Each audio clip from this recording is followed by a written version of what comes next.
راستہ ان لوگوں کا راستہ جن پر تیرا انعام ہوا، غیر المغضوب علیہم ولا الضالین، جو نہ تو مغضوب علیہم ہوئے، نہ تو وہ مغضوب ہوئے، اور نہ ہی وہ گمراہ ہوئے۔ اللہ کے نبی صلی اللہ علیہ وسلم کا فرمان ہے کہ جو مغضوب علیہم لوگ ہیں وہ کون ہیں؟ یہود ہیں، وہ یہودی ہیں جن پر اللہ کا غضب ہوا، اللہ جن پر بہت ہی غصے ہوا۔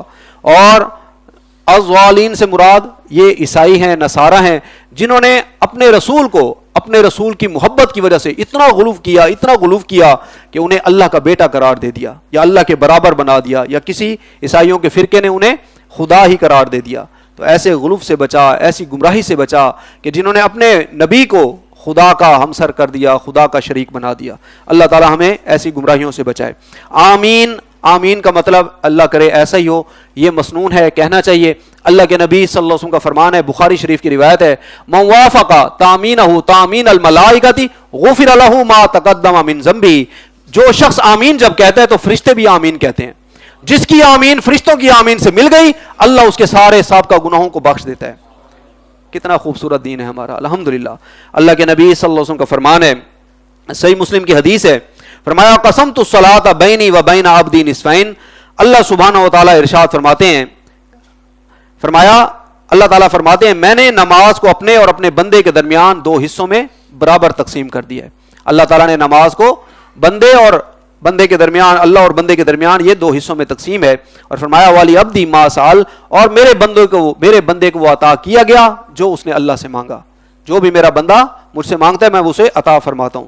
فرمایا فَإِذَا قَالَ الْعَبْدُ، جب بندہ کہتا ہے، اللہ سے دعا کرتا ہے یا اللہ کی بڑائی بیان کرتا ہے، قرآن پڑھتا ہے نماز میں، جب بندہ کہتا ہے الحمدللہ رب العالمین، تو اللہ سبحانہ و تعالیٰ فرماتے ہیں قال اللہ تعالیٰ، تو اللہ سبحانہ و تعالیٰ بھی ارشاد فرماتا ہے، جواب دیتا ہے حمدنی عبدی، اللہ تعالیٰ فرماتے ہیں میرے بندے نے میری حمد کی، میرے بندے نے میرا شکر ادا کیا۔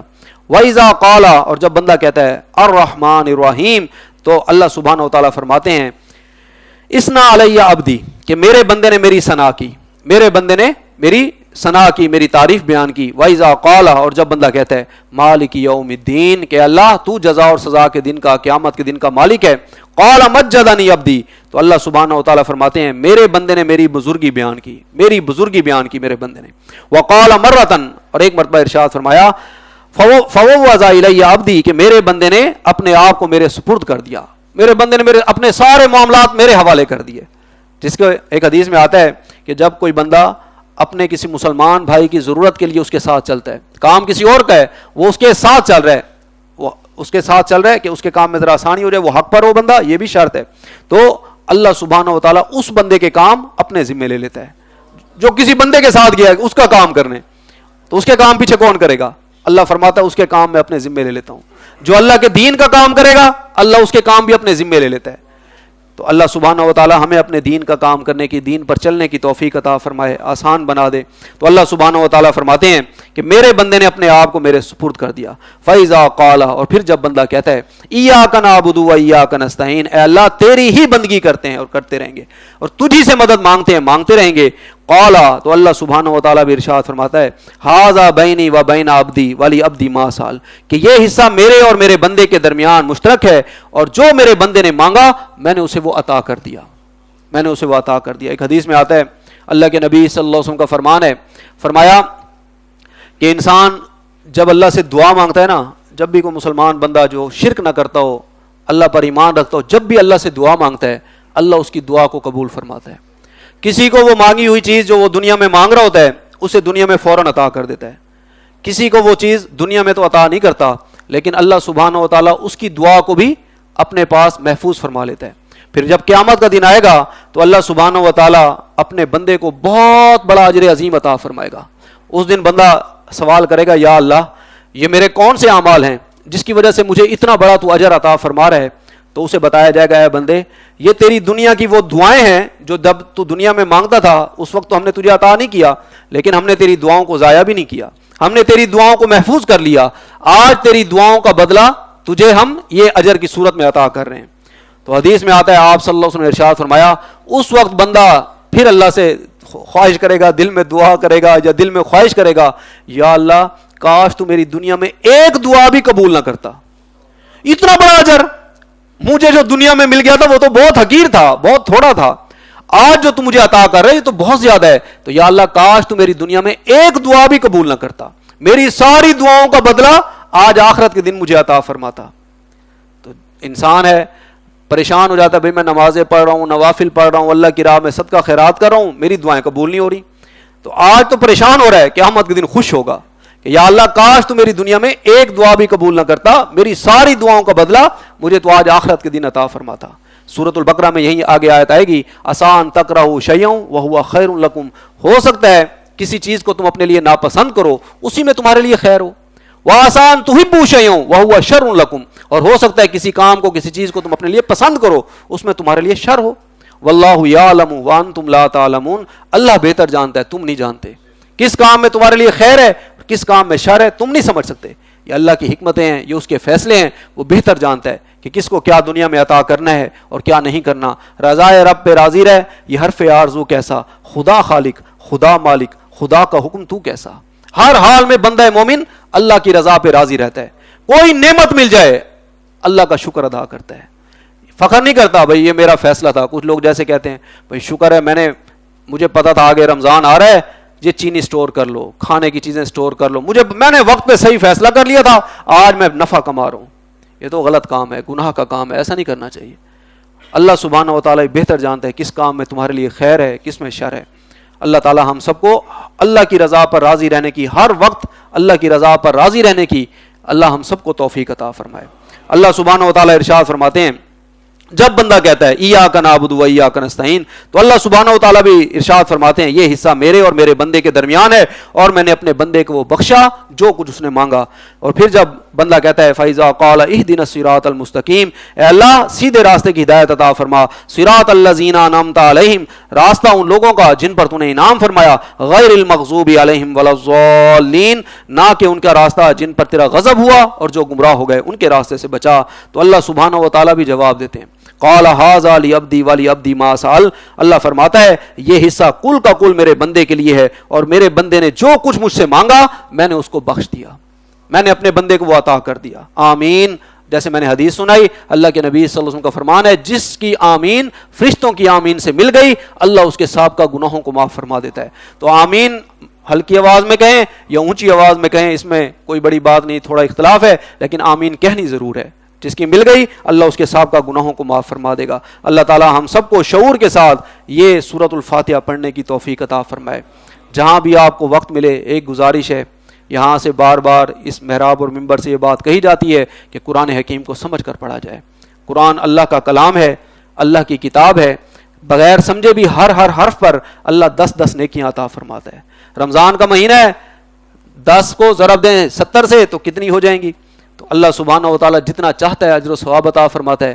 اللہ ہدایت انہیں عطا فرماتا ہے جو اللہ کی کتاب کو سمجھ کر پڑھتے ہیں۔ اس دنیا میں جو سب سے بڑی نعمت ہے وہ نعمت ہدایت ہے۔ جتنی بھی نعمتیں اللہ نے عطا کی ہیں نا، سب سے بڑی نعمت ہدایت ہے۔ اگر ہدایت ہے تو باقی نعمتیں بھی نعمتیں ہیں، ہدایت نہیں ہے تو باقی نعمتیں بھی وبال جان بن جائیں گی۔ اگر مال ہے اور ہدایت نہیں ہے تو کیا کرے گا انسان؟ مال کو گناہ کے کاموں میں لگائے گا، غلط کاموں میں لگائے گا۔ لیکن اگر مال ہے اور ہدایت بھی ہے تو کیا کرے گا؟ مال کو اللہ کے دین کے راستے میں لگائے گا، اللہ کی راہ میں خرچ کرے گا، تو یہ اس کے لیے یہ نعمت بھی نعمت بن جائے گی۔ مال بھی نعمت اور ہدایت تو ویسے ہی سب سے بڑی نعمت ہے۔ صحت ہے، ہدایت نہیں ہے تو کیا کرے گا انسان؟ اپنی توانائی کو، اپنی طاقت کو کہیں ہو سکتا ہے غلط کاموں میں لگائے، کہیں چوری کر لے، کسی کو دھوکہ دے دے، ڈاکہ مار دے۔ لیکن اگر ہدایت اور صحت بھی ہے تو کیا کرے گا؟ اللہ کی عبادت کرے گا، راتوں کو جاگے گا، صبح کے وقت اللہ کے دین میں، اللہ کے دین کے راستے میں لگائے گا اپنی طاقت کو۔ تو صحت ہے، ہدایت بھی ہے تو دونوں چیزیں نور علی نور بن جائیں گی۔ تندرستی 1000 نعمت ہے، تو اللہ تعالی ہم سب کو نعمت ہدایت عطا فرمائے۔ یہ اللہ کسے عطا فرماتا ہے؟ جو سچے دل سے اللہ سے مانگتا ہے، جو سچے دل سے، دل کی گہرائیوں سے اللہ سے دعائیں مانگتا ہے، یا اللہ ہدایت عطا فرما۔ اللہ فرماتے ہیں والذین جاہدوا فینا لنہدینہم سبلنا، جو لوگ ہمارے راستوں میں آتے ہیں، جو لوگ ہمارے راستے میں آ کر جہاد کرتے ہیں، کوشش کرتے ہیں، ہم اپنے راستے کھول دیتے ہیں۔ اور یہ آپ کا بھی مشاہدہ ہوگا، ہم بھی دیکھتے ہیں، جو نیکی کے راستے پر چلنا چاہتا ہے اللہ اس کے لیے نیکی پر چلنا آسان بنا دیتا ہے۔ جو گناہ کے راستوں پر جاتا ہے اللہ اس کے لیے بھی ڈھیل دیتا ہے۔ اللہ اس سے راضی نہیں ہوتا لیکن اللہ موقع دیتا ہے، رسی دراز کرتا ہے، فوراً تو نہیں پکڑتا، فوراً پکڑ لے تو آزمائش ختم، تو دنیا تو آزمائش کی جگہ ہے. الذی خلق الموت والحیات لیبلوکم ایکم احسن عملا. اللہ نے موت اور حیات کو تخلیق کیا تاکہ تمہاری آزمائش کرے کون ہے جو تم میں سے اچھے عمل کرتا ہے, کون ہے جو برے عمل کرتا ہے. دنیا آزمائش کی جگہ ہے. اب ہم سورۃ البقرہ کو پڑھتے ہیں. اعوذ باللہ من الشیطان الرجیم, بسم اللہ الرحمن الرحیم. الف لام میم ذالک الکتاب لا ریب فیہ ھدی للمتقین. صدق اللہ العظیم.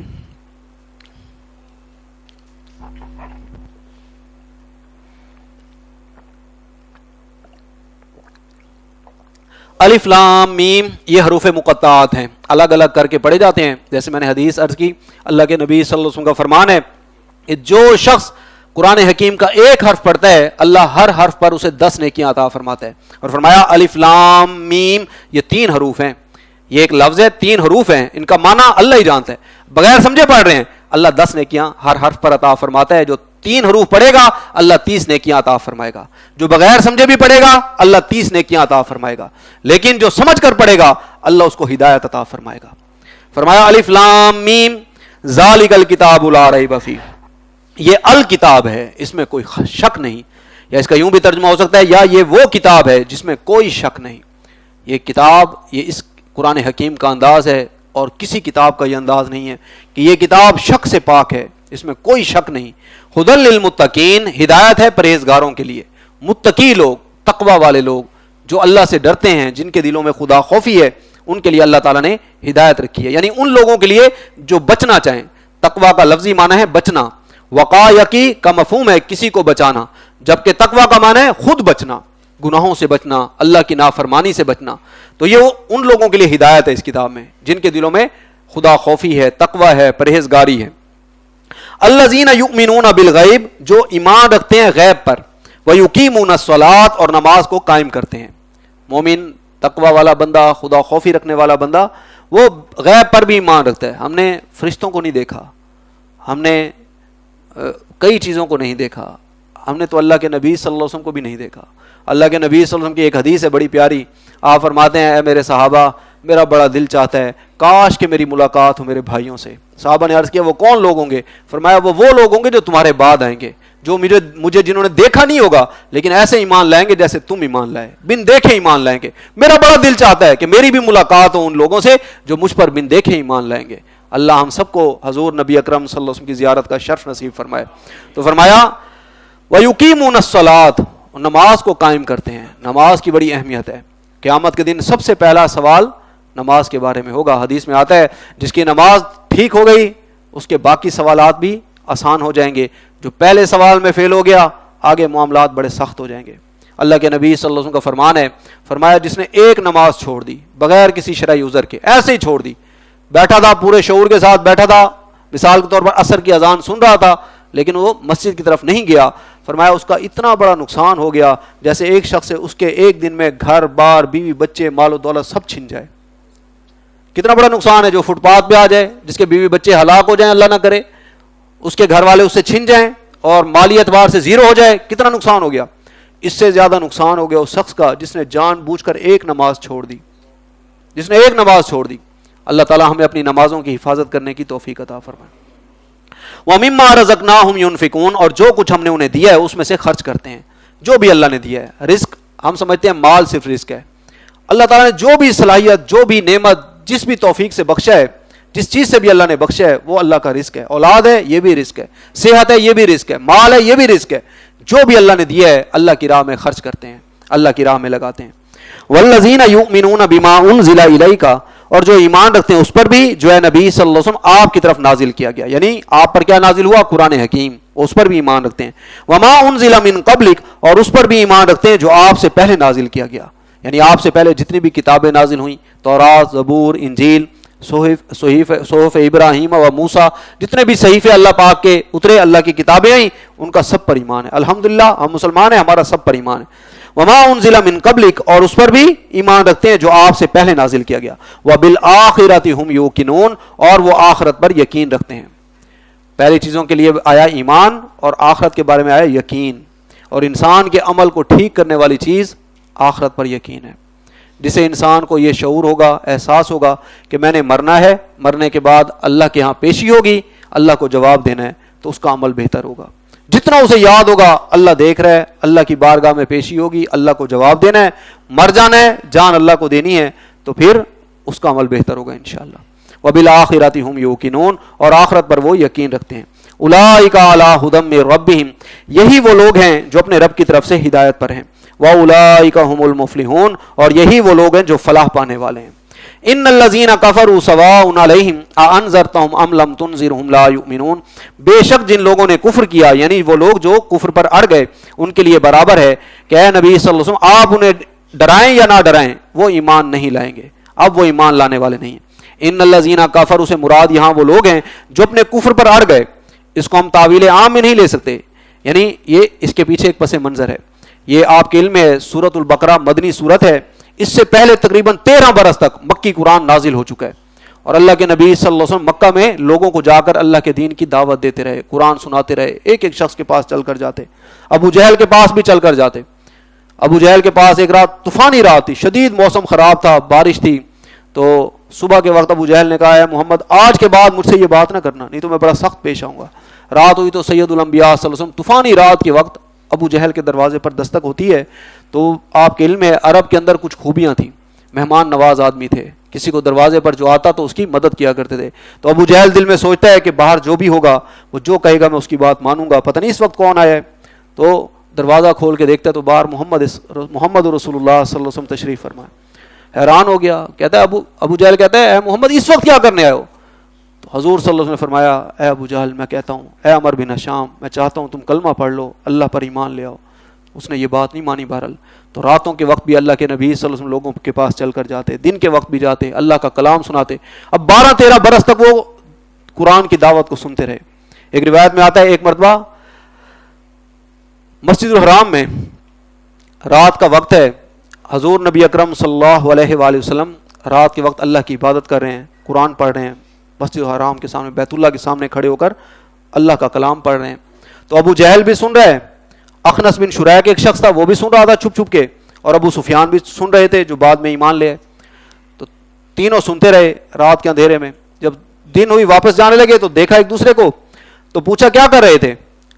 تو میں نے عرض کیا کچھ ان میں خوبیاں تھیں, اگرچہ شرک کرتے تھے لیکن ابو جہل میں کچھ خوبیاں تھیں, جھوٹ نہیں بولتا تھا, سچا آدمی بھی تھا, سچ بھی بولتا تھا اور بہادر بھی تھا, منافق قسم کا آدمی نہیں تھا, دلیر آدمی تھا, خرچ کرنے کا جذبہ بھی تھا, مال بھی خرچ کرتا تھا. جب غزوہ بدر ہوا ہے بہت مال اس نے خرچ کیا اپنا, آیا خود لڑنے کے لیے. ابو لہب تو خود لڑنے نہیں آیا نا, وہ منافق قسم کا آدمی تھا, اپنی طرف سے 2 ملازم بھیج دیے کہ میری طرف سے یہ لڑیں گے, لیکن ابو جہل تو خود آیا تھا. تو بہرحال صبح ہوئی تو جانے لگے. اخنس بن شریح نے پوچھا ہے ابو جہل اے عمر بن ہشام, ابو جہل تو بعد میں اس کا لقب پڑ گیا, نام عمر بن ہشام تھا. اے عمر بن ہشام کیا کر رہے تھے؟ سردار آدمی تھا. اس نے کہا میں محمد کا کلام سن رہا تھا. اللہ کا کلام تو نہیں مانتے تھے, محمد کا کلام سن رہا تھا. تو ابو سفیان سے پوچھا تم کیا کر رہے تھے؟ اس نے کہا میں بھی یہی بات سن رہا تھا, یہی بات محمد کا کلام سن رہا تھا.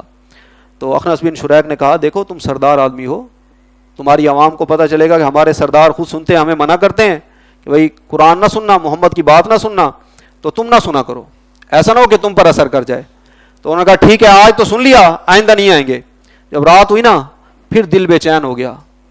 محمد صلی اللہ علیہ وسلم کی زبان سے اللہ کا کلام پڑھا جا رہا ہو تو کس کا دل نہ کرتا ہوگا کہ سنے. اللہ کے نبی صلی اللہ علیہ وسلم کا فرمان ہے اللہ سبحانہ و تعالی کسی بات کو اتنی غور سے توجہ سے نہیں سنتا جتنا اپنے نبی کی کتاب, اللہ کی کتاب جب اللہ کا نبی پڑھتا ہے اسے غور سے سنتا ہے. اللہ کے نبی کلام پڑھ رہے ہیں اللہ کا اور وہ سن رہے ہیں. دوسری رات ہوئی پھر آ گئے, پھر صبح کے وقت جاتے ہوئے ایک دوسرے کو دیکھا, ایک دوسرے کو ملامت کی نہ سنا کرو. تیسری رات پھر آ گئے, پھر 3 راتیں قرآن سنا, 3 راتیں. صبح ہوئی تو پھر اخنس بن شریح گیا ابو جہل کے پاس اور کہا اے ابو جہل یہ بتا, عمر بن ہشام یہ بتا کہ تم نے 3 راتیں محمد کا کلام سنا ہے, کیا خیال ہے؟ محمد صلی اللہ علیہ وسلم کا کلام سچا کلام ہے, محمد سچ کہتے ہیں یا جھوٹ کہتے ہیں؟ تو ابو جہل نے کہا بالکل سچ کہتے ہیں, بالکل سچ کہتے ہیں. آپ صلی اللہ علیہ وسلم نے کبھی جھوٹ نہیں بولا, دشمن بھی گواہی دیتے تھے, آپ صلی اللہ علیہ وسلم نے کبھی جھوٹ نہیں بولا. تو اس نے کہا پھر مانتے کیوں نہیں ہو؟ تو کہنے لگا ہمارے قبیلے کی اور محمد صلی اللہ علیہ وسلم کے قبیلے کی برابری چلی آ رہی تھی, وہ بھی حاجیوں کی خدمت کرتے تھے, ہم بھی کرتے ہیں, وہ بھی کھانا کھلاتے ہیں, ہم بھی کھلاتے ہیں. اب اس قبیلے میں سے ایک شخص نے دعویٰ کیا ہے کہ اللہ کا کلام اس پر نازل ہوتا ہے. اب ہم اس جیسا کلام تو نہیں بنا سکتے، اس جیسا کلام تو نہیں پیش کر سکتے، لیکن ہم نے یہ طے کیا ہے ہم محمد کی بات کو نہیں مانیں گے۔ اگر میں محمد کی بات کو مانوں گا مجھے چھوٹا بننا پڑے گا اور محمد صلی اللہ علیہ وسلم کے تابع ہونا پڑے گا، مجھ سے میری سرداری نہیں چھوڑی جاتی، مجھ سے میری بڑائی نہیں چھوڑی جاتی، میں نہیں چھوڑ سکتا اسے، صاف کہا اس نے۔ پھر وہ اخنس بن شریک ابو سفیان کے پاس گیا، اس نے بھی دبے دبے الفاظ میں کہا ہاں واقعی محمد کا کلام بالکل صحیح ہے، ٹھیک ہے۔ تو یہ بات تھی جو یہاں کہی جا رہی ہے کہ جن لوگوں نے کفر کیا اور پھر اس پر اڑ گئے، 13 برس اللہ کا کلام سنا ہے، محمد صلی اللہ علیہ وسلم کی زبان سے سنا ہے، اللہ کے نبی صلی اللہ علیہ وسلم سے زیادہ کوئی اللہ کا کلام اچھے طریقے سے پیش نہیں کر سکتا، کوئی دعوت نہیں دے سکتا دین کی، اور آپ صلی اللہ علیہ وسلم سے زیادہ کوئی زیادہ دلوں میں درد نہیں رکھ سکتا انسانیت کے لیے، اور ان کی زبان سے سنا ہے۔ پھر جب اڑ گئے ان کے بارے میں فرمایا اب یہ ایمان نہیں لائیں گے، ان پر بات واضح ہے، یہ سمجھ چکے ہیں۔ یہ ذرا آواز تو کھلوا دیں تھوڑی سی۔ فرمایا ان الذین کفروا سواء علیہم انذرتہم ام لم تنذرہم لا یؤمنون، بے شک جن لوگوں نے کفر کیا، یعنی وہ لوگ جو کفر پر اڑ گئے، ان کے لیے برابر ہے اے نبی صلی اللہ علیہ وسلم آپ انہیں ڈرائیں یا نہ ڈرائیں، وہ ایمان نہیں لائیں گے۔ ختم اللہ علی قلوبہم، اللہ نے مہر کر دی ان کے دلوں پر، وعلی سمعہم، اور ان کے کانوں پر۔ یہ مہر شروع میں نہیں ہو گئی، یہ 13 برس جو لوگ قرآن سنی کھڑے ہیں، دعوت سنی کھڑے ہیں اور جان کے دشمن بن چکے ہیں، اللہ کے نبی صلی اللہ علیہ وسلم کو قتل کرنا چاہتے تھے، اللہ تعالیٰ نے ہجرت کو حکم دے دیا، محمد رسول اللہ صلی اللہ علیہ وسلم مکہ سے ہجرت فرما کر اب مدینہ تشریف لے آئے ہیں، تب کہا جا رہا ہے جو لوگ کفر پر اڑ گئے، جنہوں نے کفر پر ہی زندگی گزارنے کا فیصلہ کر لیا ہے، اللہ نے بھی پھر ان کے دلوں پر مہریں لگا دی ہیں۔ ختم اللہ علی قلوبہم وعلی سمعہم، اللہ نے مہر کر دی ان کے دلوں پر اور ان کے کانوں پر، وعلی ابصارہم غشاوہ، اور ان کی آنکھوں کے سامنے پردہ پڑ چکا ہے۔ ابو جہل اندھا تو نہیں تھا، بہرا تو نہیں تھا، یا جو کفر پر جو سردار مشرکین مکہ تھے جو مر گئے کفر کی حالت میں ہی، وہ کوئی بہرے تو نہیں تھے، اندھے تو نہیں تھے، دیکھتے بھی تھے، سنتے بھی تھے، لیکن حقیقت کو نہیں سن پائے، حقیقت کو نہیں سمجھ پائے۔ یہ تکبر کی علامت ہوتی ہے، انسان حق بات کو نہیں مان رہا ہوتا۔ اللہ کے نبی صلی اللہ علیہ وسلم کا فرمان ہے، فرمایا الکبر باطر الحق، تکبر کی علامت یہ ہے کہ انسان حق کو نہ مانے، سمجھ جائے بات کو، بالکل واضح ہو جائے کہ یہ بات سچ ہے، حق ہے، پھر بھی انسان کہے میں نہیں مانوں گا۔ کیوں نہیں مانتا بھائی؟ میں اس کی کیوں مانوں؟ یہ غریب آدمی، اس کے پاس نہ مال ہے نہ دولت ہے نہ سرمایہ ہے، میں بڑا پڑھا لکھا، میں مال والا، اور یہ کل کا لڑکا یہ مجھے آج سمجھائے گا، میں نہیں مانوں گا۔ تو فرمایا الکبر باطر الحق، تکبر یہ ہے، تکبر کی علامت یہ انسان حق کو نہیں مانتا، وغمط الناس، اور انسانوں کو حقیر سمجھتا ہے، اللہ کی مخلوق کو اپنے سے چھوٹا سمجھتا ہے۔ یہ تکبر جو ہے نا یہ کئی مرتبہ مال کا بھی ہوتا ہے، کئی مرتبہ تقوی کا بھی ہوتا ہے۔ میں نماز پڑھتا ہوں، یہ باقی لوگ میرے ہمسائے نماز نہیں پڑھتے، میں قرآن پڑھتا ہوں، ان کو کیا پتا قرآن کیسے پڑھا جاتا ہے، یہ تکبر آ جاتا ہے کئی لوگوں کے اندر۔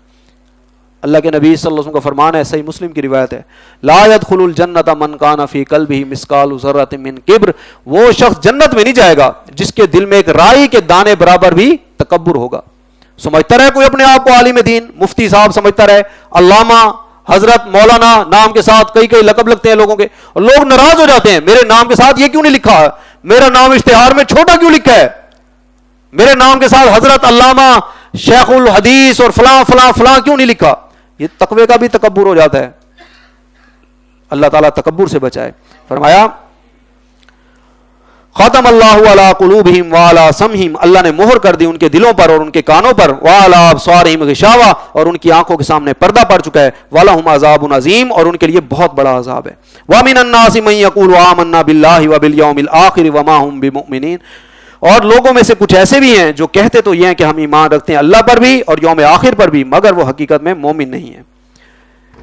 یخادعون اللہ والذین آمنوا، وہ دھوکہ دینے کی کوشش کر رہے ہیں اللہ کو اور اہل ایمان کو۔ وما یخدعون الا انفسهم، اور نہیں دھوکہ دے رہے مگر صرف اپنے آپ کو۔ وما یشعرون، اور انہیں اس کا شعور نہیں ہے۔ یہ بعض علماء کرام کا خیال ہے کہ یہ منافقین کی طرف بات ہے، بعض کی رائے ہے کہ یہ یہود کے علماء کے بارے میں بات ہو رہی ہے، کہ وہ یہود کے علماء اور یہود کہتے ہیں ہم بھی اللہ کو مانتے ہیں، آخرت کو بھی مانتے ہیں، اللہ پاک فرما رہے ہیں لیکن وہ مومن نہیں ہے۔ کیوں؟ اللہ کے نبی صلی اللہ علیہ وسلم پر جب تک ایمان نہیں لاتے ان کا ایمان قابل قبول نہیں ہے۔ ایک حدیث میں آتا ہے آپ صلی اللہ علیہ وسلم نے فرمایا اگر میرے بعد حضرت موسیٰ علیہ السلام بھی اس دنیا میں تشریف لے آئیں گے انہیں بھی میری شریعت کی پیروی کرنی پڑے گی۔ تو اللہ کے نبی صلی اللہ علیہ وسلم جب تشریف لے آئے، جب تک اب کوئی شخص آپ صلی اللہ علیہ وسلم کو اللہ کا نبی نہیں مانتا اور آپ کو اللہ کا آخری نبی نہیں مانتا وہ شخص مومن نہیں ہے۔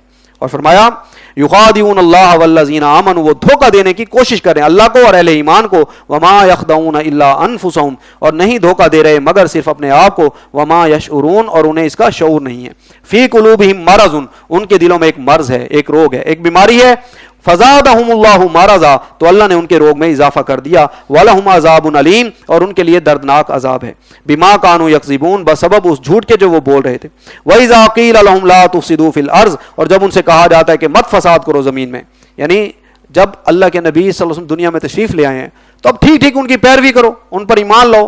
اب یہ منافقین کہتے تھے ہم اللہ کو مانتے ہیں، اللہ کے نبی صلی اللہ علیہ وسلم پر ایمان رکھتے ہیں، لیکن جب اطاعت کرنے کا موقع آتا، اللہ کے نبی صلی اللہ علیہ وسلم کے حکم پر چلنے کی بات آتی تو انہیں مصیبت نظر آتی۔ کوئی منافق نماز نہیں چھوڑ سکتا تھا اس دور میں۔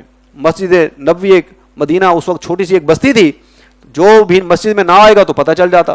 مسجد میں آتے تھے، نماز پڑھنے بھی آتے تھے، لیکن انہیں سب سے زیادہ مشکل کام یہ نظر آتا جب انہیں کہا جاتا اللہ کی راہ میں خرچ کرو، انہیں موت پڑ جاتی، مال کیسے خرچ کریں۔ جب انہیں کہا جاتا نکلو اللہ کے راستے میں، اللہ کے دین کے لیے جہاد کرو، انہیں مصیبت نظر آتی، موت نظر آتی، وہ پیچھے پیچھے ہٹنا شروع ہو جاتے۔ تو فرمایا گیا وَإِذَا قِيلَ لَهُمْ لَا تُفْسِدُوا فِي الْأَرْضِ، اور جب ان سے کہا جاتا ہے کہ مت فساد کرو زمین میں، قَالُوا إِنَّمَا نَحْنُ مُصْلِحُونَ، وہ کہتے ہیں ہم تو اصلاح کرنے والے ہیں، أَلَا إِنَّهُمْ هُمُ الْمُفْسِدُونَ وَلَٰكِن لَا يَشْعُرُونَ، آگاہ ہو جاؤ کہ حقیقت میں یہی لوگ مفسد ہیں مگر انہیں شعور نہیں ہے۔ وَإِذَا قِيلَ لَهُمْ آمِنُوا كَمَا آمَنَ النَّاسُ، اور جب ان سے کہا جاتا ہے کہ ایمان لاؤ جس طرح دوسرے لوگ ایمان لائے، قَالُوا أَنُؤْمِنُ كَمَا آمَنَ السُّفَهَاءُ، تو وہ کہتے کہ کیا ہم ایمان لائیں جیسے یہ بے وقوف ایمان لائے، معاذ اللہ۔ جب ان سے کہا جاتا ہے جیسے یہ صحابہ ایمان لائے ہیں، یہ ابوبکر صدیق رضی اللہ تعالیٰ ایمان لائے ہیں، یہ عمر فاروق ایمان لائے ہیں، یہ بلال حبشی رضی اللہ تعالیٰ ایمان لے آئے، تم بھی ایسا ایمان لے آؤ، ان کی طرح دین پر عمل کرو، آگے بڑھو، دین پر عمل کرو، تو وہ معاذ اللہ کہتے کیا ہم ان بے وقوفوں کی طرح ایمان لائیں؟ یعنی انہیں تو اپنے کوئی نفع نقصان کا فکر ہی نہیں ہے، جب بھی کہا جاتا ہے نکلو اللہ کی راہ میں جہاد کے لیے نکلو، یہ فوراً نکل پڑتے ہیں۔ انہیں تو کوئی اپنے گھر بار کی فکر ہی نہیں، انہیں اپنے مال کی فکر نہیں، اپنے کاروبار کی فکر نہیں۔ وہ سمجھتے تھے منافقین ہم سمجھدار ہیں، ہم مال بھی بچا لیتے ہیں، اپنا مال بھی خرچ نہیں کرتے، جان بھی بچا کے گھر بیٹھے رہتے ہیں، تو اپنے آپ کو بڑا سمجھدار سمجھتے تھے۔ اور معاذ اللہ ثم معاذ اللہ صحابہ کرام جو سچے اہل ایمان ہوتے ان کے بارے میں کہتے کہ یہ بے وقوف لوگ ہیں، دیکھو یہ ہر وقت آگے نکل جاتے ہیں، ہر وقت مال خرچ کر دیتے ہیں، یہ مال خرچ کرتے ہیں ان کا مال کم ہو جائے گا، یہ بچا بچا کے کیوں نہیں رکھتے؟ اللہ کے نبی صلی اللہ علیہ وسلم نے فرمایا، ایک حدیث میں فرمایا میں اللہ کی قسم کھا کے کہتا ہوں جو شخص بھی اللہ کی رضا کے لیے اللہ کی راہ میں خرچ کرے گا اس کا مال کبھی کم نہیں ہوگا، اس کا مال کبھی کم نہیں ہوگا۔ تو منافق سمجھتے ہیں کہ مال اللہ کی راہ میں خرچ کروں گا تو کم ہو جائے گا، جبکہ جو اللہ کی راہ میں لگائے گا اللہ اسے 700 گنا یا جتنا چاہے گا لاکھوں گنا، واللہ یضاعف لمن یشاء، جتنا اللہ چاہے گا بڑھا چڑھا کر اسے عطا فرمائے گا۔ تو جب ان سے کہا جاتا ہے کہ ایمان لاؤ جس طرح دوسرے لوگ ایمان لائے، قالوا انؤمن كما آمن السفهاء الا انهم هم السفهاء ولكن لا يعلمون، آگاہ ہو جاؤ وہی بے وقوف ہیں لیکن انہیں علم نہیں ہے، انہیں اپنی بے وقوفی کا علم نہیں ہے، یہ سمجھ رہے ہیں ہم مال بچا رہے ہیں، ہم جان بھی بچا رہے ہیں، ہم کبھی نہیں مریں گے۔ وقت گزر گیا، مر تو منافقین بھی گئے اور صحابہ کرام بھی دنیا سے تشریف لے گئے۔ صحابہ کرام اللہ والے کامیاب ہو گئے، جو اللہ کی راہ میں اپنا مال لگا گئے، اپنی جان لگا گئے۔ اب جب بھی ہم نام لیتے ہیں ہم کہتے ہیں رضی اللہ تعالیٰ عنہ، اللہ تعالیٰ ان سے راضی ہو گیا۔ تو منافقین کا جب بھی ذکر آتا ہے تو اچھے الفاظ میں کوئی نہیں نام لیتا۔ عبداللہ ابن ابی کو جو منافقین کا سردار تھا اسے کوئی اچھے الفاظ میں نہیں یاد کرتا۔ وقت گزر جاتا ہے، انسان کا عمل باقی رہ جاتا ہے۔ تو اللہ تعالیٰ ہم سب کو اچھا عمل کرنے کی توفیق عطا فرمائے۔ فرمایا وَإِذَا لَقُوا الَّذِينَ آمَنُوا قَالُوا آمَنَّا، اور جب یہ اہل ایمان سے ملتے ہیں کہ تو کہتے ہیں ہم بھی ایمان رکھتے ہیں، یعنی جب منافقین اہل ایمان سے ملتے ان سے کہتے ہیں ہم بھی تمہارے ساتھ ہیں، ہم بھی ایمان والے ہیں۔ یا بعض یہودی وہ بھی اس طرح کی باتیں کرتے، تو فرمایا وَإِذَا خَلَوْا إِلَىٰ شَيَاطِينِهِمْ، اور جب یہ خلوت میں ہوتے اپنے شیطانوں کے پاس، یعنی یہاں جب شیاطین سے مراد یہاں پر یہود کے علماء بھی ہیں۔ منافقین جب جاتے نا یہودیوں کے بڑے بڑے علماء کے پاس، یہ جو منافقت کا پودا پروان چڑھا ہے مدینہ میں جا کر یہ منافقت آگے بڑھی ہے۔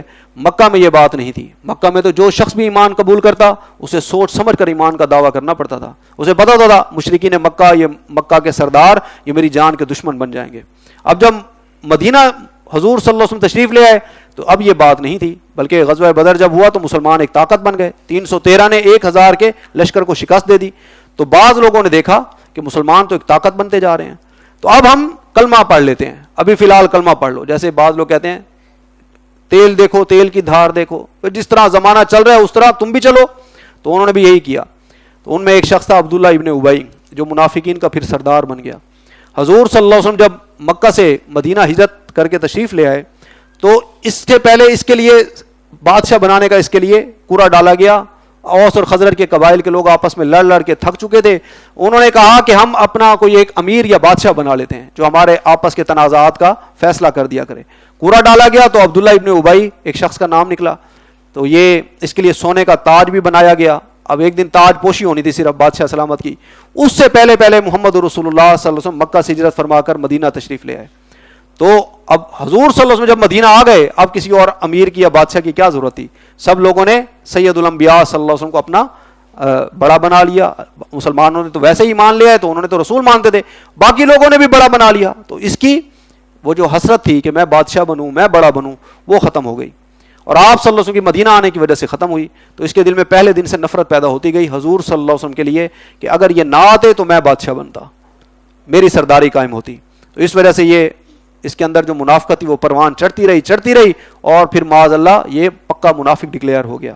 اور اس نے بہت حملے کیے حضور صلی اللہ علیہ وسلم کی ذات مبارک پر، ام عائشہ صدیقہ رضی اللہ تعالیٰ عنہ کی ذات مبارک پر، اور آپ صلی اللہ علیہ وسلم کو معاذ اللہ قتل کرنے کی بھی اس نے سازش کی، قتل کرنے کا بھی ان لوگوں نے پلان بنایا. تو کہا جاتا ہے جب وَإِذَا لَقُوا الَّذِينَ آمَنُوا قَالُوا آمَنَّا، جب یہ اہل ایمان سے ملتے تو کہتے ہیں ہم بھی ایمان رکھتے ہیں. وَإِذَا خَلَوْا إِلَىٰ شَيَاطِينِهِمْ، اور جب یہ خلوت میں ہوتے اپنے شیطانوں کے پاس، قَالُوا إِنَّا مَعَكُمْ، تو کہتے ہیں ہم تو آپ کے ساتھ ہیں. إِنَّمَا نَحْنُ مُسْتَهْزِئُونَ، اور ان لوگوں سے تو ہم محض مذاق کر رہے ہیں، یعنی ہم تو مسلمانوں سے صرف ہنسی مذاق کر رہے ہیں، ہم ایمان وغیرہ نہیں لائے، ہم تو انہیں دھوکہ دینے کی کوشش کر رہے ہیں. ہم چاہتے ہیں کہ ان کو ایسے ہی دھوکہ دیتے رہیں اور ان کے اندر گھسے رہیں، ان کے آستین کے سام بنے رہیں. فرمایا اللہ یستہزئ بہم ویمدہم فی طغیانہم یعمہون، حقیقت میں اللہ ان کا مذاق اڑا رہا ہے اور ان کو ان کی سرکشی میں ڈھیل دے رہا ہے تاکہ وہ اپنے عقل کے اندھے پن میں بڑھتے چلے جائیں. اولئک الذین اشتروا الضلالۃ بالہدی، یہ وہ لوگ ہیں کہ جنہوں نے ہدایت کے عوض گمراہی خرید لی. فما ربحت تجارتہم وما کانوا مہتدین، تو نہ نافع ہوئی، انہیں نفع نہ دیا ان کی تجارت نے ان کے حق میں، اور نہ ہی وہ ہدایت پانے والے ہوئے. مثلہم کمثل الذی استوقد نارا، ان کی مثال ایسی ہے جیسے ایک شخص نے آگ روشن کی. فلما اضاءت ما حولہ، پھر جب اس آگ نے سارے ماحول کو روشن کر دیا، ایک طرف اندھیرا تھا، ایک ماحول میں اندھیرا تھا، ایک شخص نے ہمت کی، کسی نے آگ روشن کی، روشنی ہو گئی، لیکن جیسے ہی باہر ماحول میں روشنی آئی ایک انسان کی اپنی دیکھنے کی طاقت ختم ہو گئی. تو ایک طرف جہالت کا اندھیرا چل رہا تھا، انسانیت جہالت میں تھی. کئی لوگ اللہ پر ایمان تو رکھتے تھے لیکن اللہ کی عبادت کا طریقہ ہی نہیں جانتے تھے. کئی لوگ خانہ کعبہ کا، بیت اللہ کا غلاف پکڑ پکڑ کے روتے تھے اور اللہ سے دعائیں مانگتے تھے، اے اللہ ہم صرف تیری عبادت کرنا چاہتے ہیں، ہم جانتے ہیں اللہ تو ہمارا رب ہے، یہ بت کوئی نفع نقصان نہیں دے سکتے، لیکن اے اللہ ہم جانتے نہیں ہم تیری عبادت کریں تو کریں کیسے. تو اللہ تعالیٰ نے احسان فرمایا، سید الانبیاء صلی اللہ علیہ وسلم کو دنیا میں بھیجا اور لوگوں کو اللہ کی عبادت کا طریقہ بتا دیا. لوگوں کو بتا دیا گیا کہ کیسے اللہ کو راضی کرنا ہے، کیسے اللہ کی عبادت کرنی ہے. اب پہلے جہالت تھی، اللہ کے نبی صلی اللہ علیہ وسلم تشریف نہیں لائے تھے، لیکن جب اللہ کے نبی صلی اللہ علیہ وسلم تشریف لے اور اللہ کا کلام نازل ہو رہا ہے اور ہدایت اور نور کا اسباب پیدا ہو گیا ہے، تو کچھ لوگوں کے اندر کا جو روحانی جو دیکھنے کی طاقت تھی یا آنکھوں سے حقیقت کو دیکھنے کی طاقت تھی وہ نہیں دیکھ پائے. تو ان کے بارے میں فرمایا مثلہم کمثل الذی استوقد نارا، ان کی مثال ایسی ہے جیسے ایک شخص نے آگ روشن کی. فلما اضاءت ما حولہ، پھر جب اس آگ نے سارے ماحول کو روشن کر دیا، ذہب اللہ بنورہم، تو اللہ نے ان کا نور بصارت سلب کر لیا. وترکہم فی ظلمات لا یبصرون، اور چھوڑ دیا ان کو اندھیروں کے اندر کہ وہ کچھ نہیں دیکھتے. سم بکم عمی فہم لا یرجعون، یہ بہرے ہیں، گونگے ہیں، اندھے ہیں، سو اب یہ نہیں لوٹیں گے. او کصیب من السماء فیہ ظلمات ورعد وبرق، یا ان کی مثال ایسی ہے جیسے بڑے زور کی بارش برس رہی ہے آسمان سے، اس میں اندھیرے بھی ہیں، گرج بھی ہے، چمک بھی ہے. یجعلون اصابعهم فی آذان من الصواعق حذر الموت، یہ اپنی انگلیاں اپنے کانوں کے اندر ٹھونسے لیتے ہیں مارے کڑک کے، موت کے ڈر سے. واللہ محیط بالکافرین، اور اللہ ایسے کافروں کا احاطہ کیے ہوئے ہیں.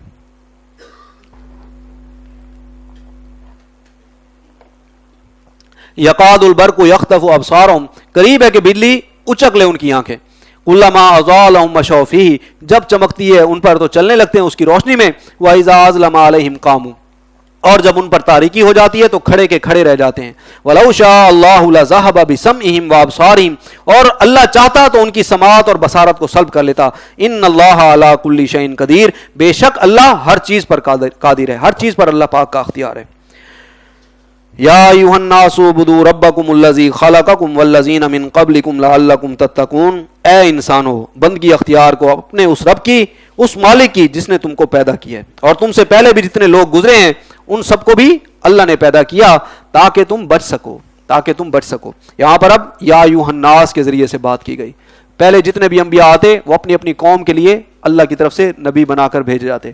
اللہ کے نبی صلی اللہ علیہ وسلم پوری انسانیت کے لیے اللہ کے نبی بن کر آئے ہیں، اللہ کے رسول بن کر آئے ہیں. یا ایھا الناس، اے انسانو، اعبدوا ربکم الذی خلقکم والذین من قبلکم لعلکم تتقون، بندگی اختیار کرو اپنے اس رب کی، اس مالک کی جس نے تمہیں پیدا کیا اور تم سے پہلے بھی جتنے لوگ تھے انہیں بھی اللہ نے پیدا کیا تاکہ تم بچ سکو. الذی جعل لکم الارض فراشا والسماء بناء، جس نے تمہارے لیے زمین کو فرش بنا دیا اور آسمان کو چھت بنا دیا. وانزل من السماء ماء، اور آسمان سے پانی برسایا. فاخرج به من الثمرات رزقا لکم، پھر اس پانی کے ذریعے سے زمین سے ہر طرح کی پیداوار نکال کر تمہارے لیے رزق پہنچایا. فلا تجعلوا للہ اندادا وانتم تعلمون، تو ہرگز اللہ کے مد مقابل نہ ٹھہراؤ جانتے بوجھتے ہوئے، جانتے بوجھتے اللہ کے ساتھ پھر شرک نہ کرو. وانتم تعلمون کا ایک مطلب یہ بھی ہے کہ جب تم مانتے ہو تمہارا دل اس بات کی گواہی دیتا ہے کہ اس کائنات کا خالق اللہ ہے. مشرکین مکہ بھی کہتے تھے کہ اس کائنات کو اللہ نے بنایا. وہ کہتے ہیں یہ جو بت ہم نے بنائے ہیں، دیوی دیوتا بنائے ہیں، یہ تو ہم اس لیے صرف بناتے ہیں تاکہ اپنی فوکس کر سکیں ان کے سامنے بیٹھ کر، اس لیے ان کی پوجا کرتے. اچھا یہ ان کے اہل علم لوگ کہتے تھے، لیکن جاہل لوگ یہی پھر آگے بات جب بڑھتی ہے تو وہ یہی سمجھتے ہیں یہی بت ہی خدا ہے اور یہی سب کچھ دے رہا ہے. پھر انہیں سجدے شروع ہوتے ہیں اور انہیں چومنا چاٹنا شروع ہوتا ہے. تو یہ سارا معاملہ پھر شروع ہوتا ہے. آپ کے علم میں جب حضرت نوح علیہ السلام کی قوم میں شرک آیا تو ان کی قوم کے جو نیک بزرگ جو گزرے تھے، لوگوں نے پہلے ان کی شکلیں بنائیں، ان کی مورتیاں بنائیں. جو شروع میں لوگ تھے انہوں نے صرف مورتیاں بنائی، بھئی ہمارے اللہ والے لوگ گزرے ہیں، بڑے بزرگ لوگ گزرے ہیں. بعد میں جو وقت گزرتا رہا تو لوگوں نے انہی مورتیوں کو پھر آہستہ آہستہ پوجنا شروع کیا، اور پھر انہی مورتیوں کو سجدہ شروع ہو جاتا ہے، اور پھر انہی سے مانگا جاتا ہے، اور انہی کو چوما چاٹا جاتا ہے، اور انہی کو شرک، انہی کے ساتھ اللہ کے ساتھ شرک کیا جاتا ہے. تو یہ جہالت آہستہ آہستہ پھر آگے بڑھتی ہے. کچھ عرصہ پہلے ایک شخص نے اپنے گھر میں حضرت علی رضی اللہ تعالیٰ عنہ کی تصویر لگائی ہوئی تھی، حضرت علی رضی اللہ تعالیٰ عنہ کی تصویر لگائی ہوئی تھی. تو اس سے پوچھا کہ یہ، اس کے نیچے لکھا ہوا تھا یہ حضرت علی المرتضیٰ شیر خدا رضی اللہ تعالیٰ عنہ، انہوں نے لکھا ہوا تھا، یہ ان کی تصویر ہے. تو میں نے پوچھا یہ حضرت یہ آپ کو کیسے پتہ ہے یہ حضرت علی رضی اللہ تعالیٰ عنہ کی تصویر ہے؟ تو اس نے کہا میں نے مولوی صاحب سے پوچھا ہے. مولوی صاحب نے کہا ہے ہاں یہ واقعی انہی کی تصویر ہے. تو مولوی صاحب کو کیسے پتہ ہے بھائی؟ ایسے قصے کہانیاں. تو بہرحال اللہ تعالیٰ شرک سے، ہر قسم کے شرک سے بچائے. اللہ تعالیٰ نے ہر انسان کے دل میں فطرت میں یہ بات رکھی ہے کہ بندگی صرف اللہ کی کرنی ہے، عبادت صرف اللہ کی کرنی ہے. اللہ کے نبی صلی اللہ علیہ وسلم کا فرمان ہے، فرمایا کل مولود یولد علی الفطرہ، جو بھی بچہ پیدا ہوتا ہے وہ فطرت پر، فطرت اسلام پر پیدا ہوتا ہے. فطرت اللہ فطر الناس علیہا، اللہ تعالیٰ نے ہر چیز کو فطرت پر پیدا کیا ہے. فطرت میں کیا ہوتا ہے؟ عبادت صرف اللہ کی کرنی ہے، بندگی صرف اللہ کی کرنی ہے. پھر آپ صلی اللہ علیہ وسلم نے ارشاد فرمایا فَأَبْوَاهُ يُحَوِّدَانِهِ وَيُمَجِّسَانِهِ وَيُنَصِّرَانِهِ، پھر انسان کے والدین ہوتے ہیں جو اسے یہودی بنا دیتے ہیں یا مجوسی بنا دیتے ہیں یا نصارہ عیسائی بنا دیتے ہیں. بچہ جب پیدا ہوتا ہے وہ فطرت پر پیدا ہوتا ہے، لیکن جب وہ بڑا ہوتا ہے دیکھتا ہے اپنے ماں باپ کو، تو کوئی دیکھتا ہے ماں باپ یہودی ہیں وہ بھی بڑا ہو کے یہودی بن جاتا ہے. کوئی دیکھتا ہے ماں باپ حضرت عیسیٰ علیہ السلام کو خدا کا بیٹا کہہ رہے ہیں یا خدا کہہ رہے ہیں، وہ بھی ویسے شرکی عقائد رکھ لیتا ہے. لیکن پیدا اللہ تعالیٰ نے فطرت پر کیا. ہر انسان کو فطرت پر پیدا ہوا ہے.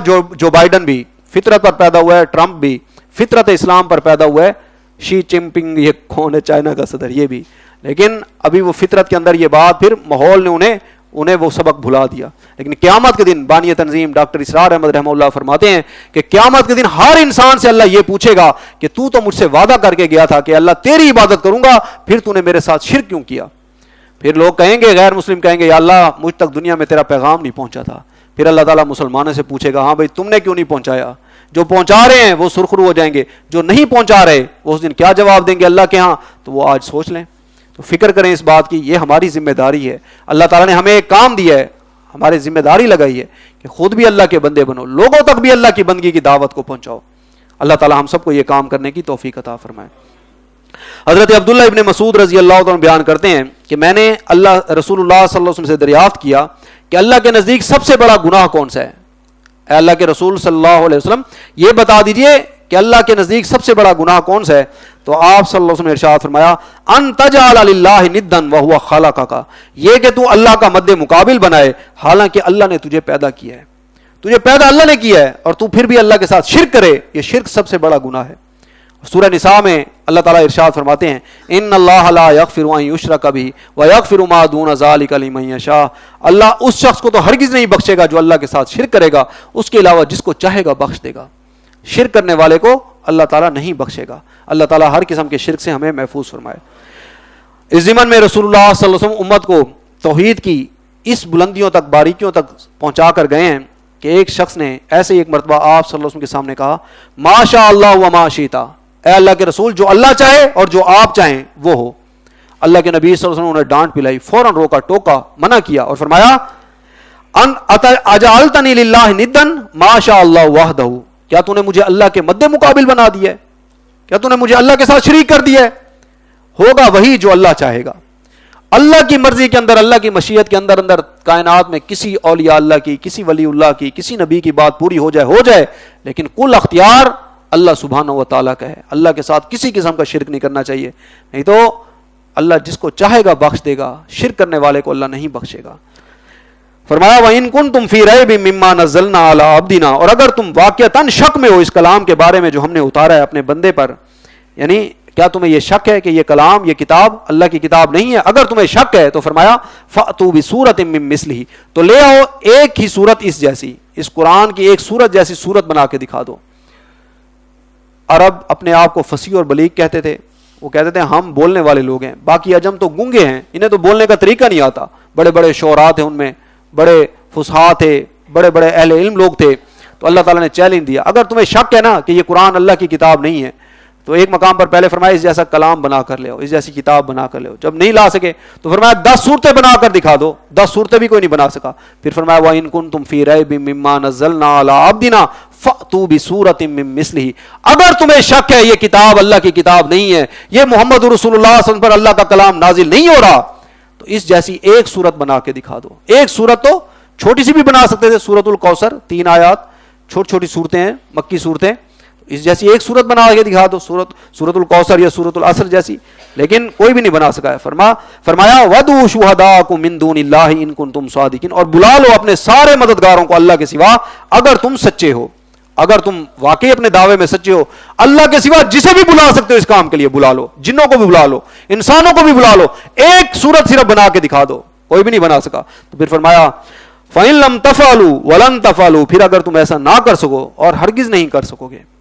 تم ایسا کر ہی نہیں سکتے، تمہاری ہمت ہی نہیں ہے اللہ کی کتاب جیسی، اللہ کے کلام جیسی ایک صورت کوئی بنا کے دکھائے، نہیں بنا سکتے۔ فَاتَّقُوا النَّارَ الَّتِي وَقُودُهَا النَّاسُ وَالْحِجَارَةُ، تو پھر بچو اس آگ سے جس کا ایندھن بنیں گے انسان اور پتھر۔ اس آگ میں اللہ تعالیٰ کئی انسانوں کو ڈالیں گے اور کئی پتھر بھی جلائے جائیں گے۔ اعدت للکافرین، جو تیار کی گئی ہے کافروں کے لیے۔ وبشر الذین آمنوا وعملوا الصالحات، اور بشارت دے دیجئے، خوشخبری سنا دیجئے ان لوگوں کو جو ایمان لائے اور جنہوں نے نیک عمل کیے۔ جو بھی ایمان لائے گا ساتھ نیک عمل بھی ہوگا۔ انسان دیکھنا چاہتا ہو بھائی میرے دل میں حقیقی ایمان ہے کہ نہیں ہے، کیا کرے؟ اپنے عمل کو خود دیکھ لے، اپنے عمل کو خود دیکھ لے۔ ایک حدیث میں فرمایا لوگوں اپنا حساب خود کر لو اس دن سے پہلے کہ جس دن اللہ تم سے حساب لے، اس دن سے پہلے اپنا حساب خود کر لو۔ تو جو دیکھنا چاہتا ہے دل میں ایمان ہے کہ نہیں ہے، تھوڑا سا تنہائی میں بیٹھے اپنے اعمال پر غور کرے، کیا میں اچھے عمل کرتا ہوں، کیا میں اللہ اور اس کے رسول کی اطاعت کر رہا ہوں، کیا میں لوگوں کو دھوکہ تو نہیں دیتا، لوگوں کا مال تو نہیں کھا جاتا، اپنا حساب کر لے۔ فرمایا وبشر الذین آمنوا وعملوا الصالحات، اور بشارت دے دیجئے ان لوگوں کو جو ایمان لائے جنہوں نے نیک عمل کیے، ان لہم جنات تجری من تحتها الانہار، کہ ان کے لیے ایسے باغات ہیں جن کے دامن میں ندیاں بہتی ہوں گی۔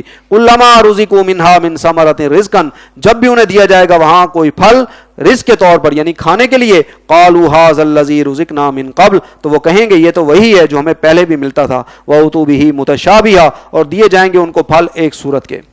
وَلَهُمْ أَزْوَاجٌ مُطَهَّرَةٌ، اور ان کے لیے اس جنت میں نہایت پاک باز بیویاں ہوں گی۔ وَهُمْ فِيهَا خَالِدُونَ، اور وہ اس میں ہمیشہ ہمیش رہیں گے۔ وہ اس گھر کی، اس جنت کی یہ شان ہوگی، اس میں سے پھر کوئی نکالا نہیں جائے گا۔ یہاں دنیا میں آتے ہو، گھر بناتے ہو، ایک دن چھوڑ کے جانا پڑتا ہے، جنت کا گھر چھوڑنا نہیں پڑے گا۔ ان اللہ لا یستحیی ان یضرب مثلا ما بعوضۃ فما فوقها، یقیناً اللہ اس سے نہیں شرماتا کہ بیان کرے کوئی مثال مچھر کی یا اس چیز کی جو اس سے بھی بڑھ کر ہو. فَأَمَّا الَّذِينَ آمَنُوا فَيَعْلَمُونَ أَنَّهُ الْحَقُّ مِنْ رَبِّهِمْ, تو جو لوگ صاحب ایمان ہیں وہ جانتے کہ یہ یقیناً حق ہے ان کے رب کی طرف سے. یعنی مشرکین یہ بھی اعتراض کرتے تھے, کفار کہتے اگر یہ اللہ کا کلام ہے تو اس میں کہیں مچھر کی مثال آتی ہے, کہیں مکڑی کی مثال آتی ہے, کہیں مکھی کی مثال آتی ہے, تو یہ کیا, یہ اللہ کا کلام ہوتا تو اعلیٰ مثالیں ہوتی. تو اللہ تعالیٰ فرماتے ہیں ہم لوگوں کی ہدایت کے لیے, لوگوں پر بات واضح کرنے کے لیے چھوٹی چھوٹی چیزوں کے ذریعے سے بھی سمجھاتے ہیں. جیسے سورۃ الحج کے آخری رکوع میں مکھی کی مثال آئی, فرمایا یا ایھا الناس ضرب مثل فاستمعوا له, اے انسانوں ایک مثال بیان کی جا رہی ہے, غور سے سنو, اس پر تمہاری جنت اور دوزخ کا فیصلہ ہونا ہے. بات غور سے سننا, اللہ کا کلام ہے, ایک ایک حرف بڑا قیمتی ہے, لیکن جہاں اللہ خود فرما رہے ہوں بڑی اہم بات کر رہا ہوں, توجہ سے سننا, تو اس پر غور کرنا چاہیے. فرمایا یا ایھا الناس ضرب مثل فاستمعوا له ان الذين تدعون من دون الله لن يخلقوا ذبابا, جو لوگ اللہ کے سوا اور ہستیوں کو پکارتے ہیں, جو بتوں کو پکارتے ہیں, کوئی فوت شدگان کو پکارتا ہے, کوئی پنڈت کو پکارتا ہے, کوئی پیر کو پکارتا ہے, کوئی پادری کو پکارتا ہے, لن يخلقوا ذبابا, ایک مکھی بھی نہیں بنا سکتے وہ سب. ایک مکھی تو بنا کر دکھاؤ. اللہ نے کتنی تخلیقات کی ہیں, خلق السماوات والارض وما فیہن, زمین و آسمان اللہ نے بنائے, جو کچھ اس میں ہے سب اللہ نے بنایا. اور سورۃ اللقمان میں فرمایا ھذا خلق اللہ, یہ سب اللہ نے بنایا. کیا بنایا ہے تمہارے جھوٹے معبودوں نے, ذرا دکھاؤ تو صحیح, کیا تمہارے جھوٹے معبودوں نے بھی کچھ بنایا ہے؟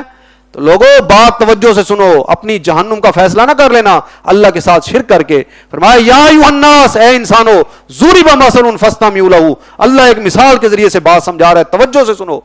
ان الذین تدعون من دون اللہ, جن کو تم اللہ کے سوا پکارتے ہو, لن یخلقوا ذبابا, ایک مکھی نہیں بنا سکتے. وَإِن یسلبھم الذباب شیئا لا یستنقذوہ منہ, اگر مکھی کوئی ان سے چیز لے کر چلی جائے وہ اس سے واپس بھی نہیں لے سکتے.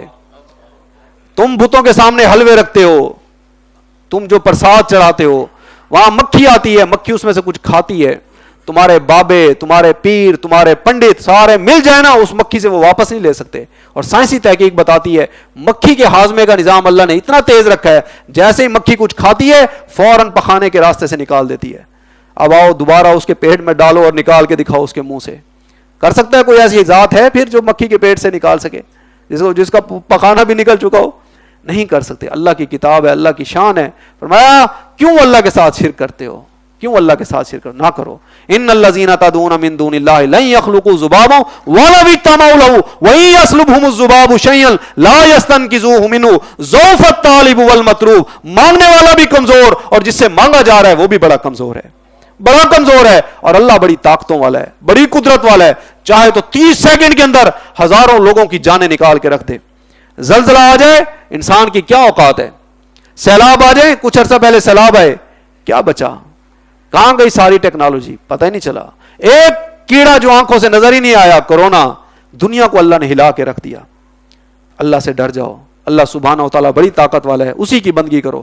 فرمایا ان اللہ لا یستحی ان یضرب مثلا ما بعوضۃ فما فوقها, بے شک اللہ اس سے نہیں شرماتا کہ بیان فرمائے کوئی مثال مچھر کی یا اس چیز کی جو اس سے بھی بڑھ کر ہو, یعنی حقیر, اس سے بھی حقیر چیز ہو. فاما الذین آمنوا فیعلمون انہ الحق من ربہم, تو جو لوگ صاحب ایمان ہیں وہ جانتے ہیں کہ یہ یقیناً حق ہے ان کے رب کی طرف سے. واما الذین کفروا فیقولون ماذا اراد اللہ بہذا مثلا, اور جنہوں نے کفر کیا سو وہ کہتے ہیں کہ کیا مطلب تھا اللہ کا اس مثال سے. یضل بہ کثیرا وَيَهْدِي بِهِ كَثِيرًا, اللہ گمراہ کرتا ہے اس کے ذریعے سے کئیوں کو, اور اللہ ہدایت دیتا ہے اس کلام کے ذریعے سے بہت سے لوگوں کو. اللہ تبارک و تعالیٰ اس قرآن کے ذریعے سے کئی لوگوں کو گمراہ بھی کر دیتا ہے جو اس قرآن کو پڑھتے ہیں, اور کئی لوگوں کو اللہ ہدایت بھی دیتا ہے وہ بھی اسی قرآن کو پڑھتے ہیں.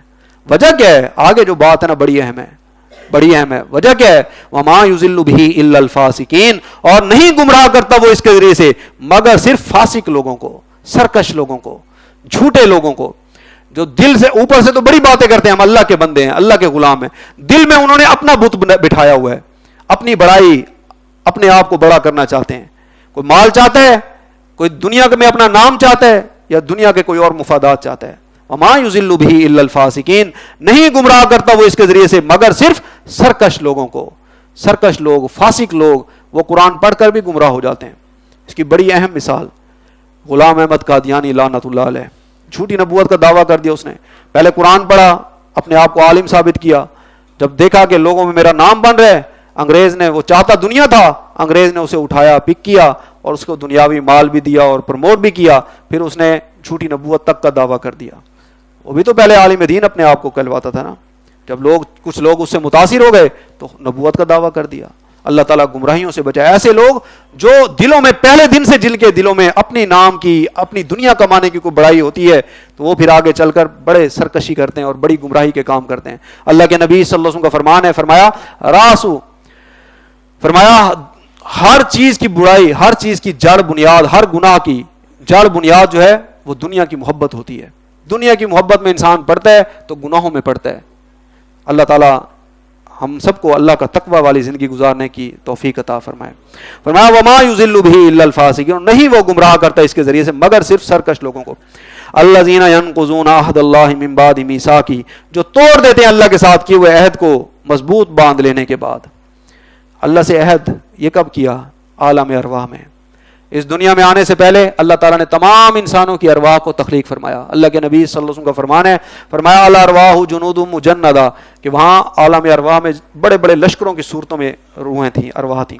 اللہ تعالیٰ نے تمام انسانوں کی ارواح کو صرف تخلیق فرمایا, یہ جسم نہیں تھے, صرف ارواح تھیں. پھر اللہ تعالیٰ نے سب سے ایک عہد لیا, الستو بربکم, کیا میں تمہارا رب ہوں؟ سب نے کہا قالوا بلا شہدنا, اے اللہ ہم گواہ ہیں اس بات پر تو ہمارا رب ہے. اس کے بعد اللہ تعالیٰ نے عہد لیا, بندگی کس کی کرو گے؟ سب انسانوں کی روحوں نے کہا, چاہے آج کوئی مسلمان ہے چاہے کوئی غیر مسلم ہے, سب نے کہا اللہ تیری بندگی کریں گے, تیری عبادت کریں گے. اللہ تعالیٰ نے پہلی موت ہمیں دے دی, یا پہلی نیند دے دی, پہلی مرتبہ سلا دیا گیا روحوں کو. پھر اللہ کے نبی صلی اللہ علیہ وسلم کا فرمان ہے کہ جب بچہ ماں کے پیٹ میں 120 دن کا بچہ جب ہو جاتا ہے تو جان تو اس میں پہلے دن سے ہوتی ہے, لیکن 120 دن کے بعد اللہ کے حکم سے فرشتہ آتا ہے اور بچے کے اندر روح ڈال دی جاتی ہے. اب ایک مکمل انسان بن جاتا ہے وہ بچہ 120 دن بعد. پھر جب جس کے دنیا میں آنے کا وقت آتا ہے, اللہ سبحانہ و تعالیٰ اسے دنیا میں لے آتا ہے, وہ اپنے حصے کی زندگی گزارتا ہے. اب جب دنیا میں موت آئے گی, دوسری موت آئے گی. ہمیں قرآن حکیم میں آتا ہے کہ اہل جہنم جب جہنم میں جل رہے ہوں گے تو اپنے رب کو پکاریں گے, جل جل کے تھک چکے ہوں, کہیں گے ربنا امتنا نسنتین واحییتنا نسنتین, اے ہمارے رب تو نے ہمیں 2 مرتبہ موت دی, 2 مرتبہ تو نے ہمیں زندہ کیا. فہل الی خروج من سبیل, اے اللہ اب اس جہنم سے نکلنے کا بھی ایک راستہ ہے کہ نہیں ہے کوئی؟ ایک مرتبہ پھر موقع دے دے. 2 تو نے زندگیاں دی, 2 موتیں. 2 زندگیاں کون سی ہیں؟ ایک زندگی وہ ارواح کی زندگی, وہ ہم گزار رہے, اب دوسری زندگی ہم یہاں گزار رہے ہیں. اب موت آئے گی, پھر جب اللہ چاہے گا قیامت کے دن انسانوں کو کھڑا کر دے گا, اور اس دن دوسری مرتبہ ہم کھڑے ہو جائیں گے. اس دن پھر ہم سے حساب کتاب ہوگا. اللہ کے نبی صلی اللہ علیہ وسلم کا فرمان ہے لا تزول قدم ابن آدم یوم القیامت من عند ربہ حتی یسأل عن 5, روز قیامت زمین انسان کے قدم کو نہیں چھوڑے گی جب تک کہ ہر انسان سے 5 باتوں کے بارے میں سوال نہیں ہو جائے گا. زمین قدم نہیں چھوڑے گی. ہر انسان اللہ کی بارگاہ میں پیش ہوگا, اکیلے اکیلے جائے گا. وَكُلُّهُمْ آتِيهِ يَوْمَ الْقِيَامَةِ فَرْدًا, ہر انسان اکیلے اکیلے اللہ کی بارگاہ میں پیش ہوگا, اور زمین قدم نہیں چھوڑے گی تب تک جب تک کہ 5 سوالوں کا جواب دے کر انسان فارغ نہیں ہوتا. ان عمرہ فیما افنا, زندگی کے بارے میں بتاؤ تم نے زندگی کہاں لگائی. سب سے پہلا سوال زندگی کے بارے میں بتاؤ. اللہ نے زندگی دی تھی, آنکھیں دی تھی, رہنے کے لیے گھر دیا تھا, صلاحیتیں دی تھی, اللہ کی نعمتوں کو کھاتے تھے, بتاؤ کیا کیا, اس کا صلہ کیا دیا.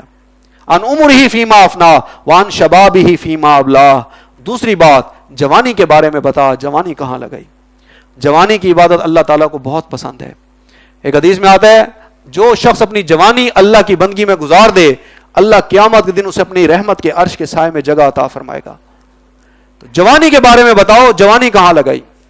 وان شبابہ فیما ابلا وان مالہ من این اکتسبہ, مال کے بارے میں بتاؤ مال کہاں سے کمایا, حلال سے کہ حرام سے. ہر انسان سے سوال ہوگا, ہر انسان سے. وفیما انفقہ, پھر اس مال کو کہاں خرچ کیا. اور 5ویں بات وماذا عمل فیما علم, جتنا تمہیں علم تھا خود تم نے کتنا عمل کیا اس پر. جتنا علم ہے نا, اللہ پوچھے گا بھائی اتنا علم تھا, عمل کیا کہ نہیں کیا. صحابہ نے جب یہ بات سنی تو وہ لرز اٹھے. دین کو سب سے زیادہ جاننے والے صحابہ اکرام کی ذات تھی. آج ہمیں جتنا علم ہے ہم اس پر عمل کر رہے ہیں تو الحمدللہ, نہیں کر رہے تو ارادہ کر لیں. اللہ تعالیٰ پچھلے پر معافی مانگے, اللہ سارے ہی معاف فرما دیتا ہے.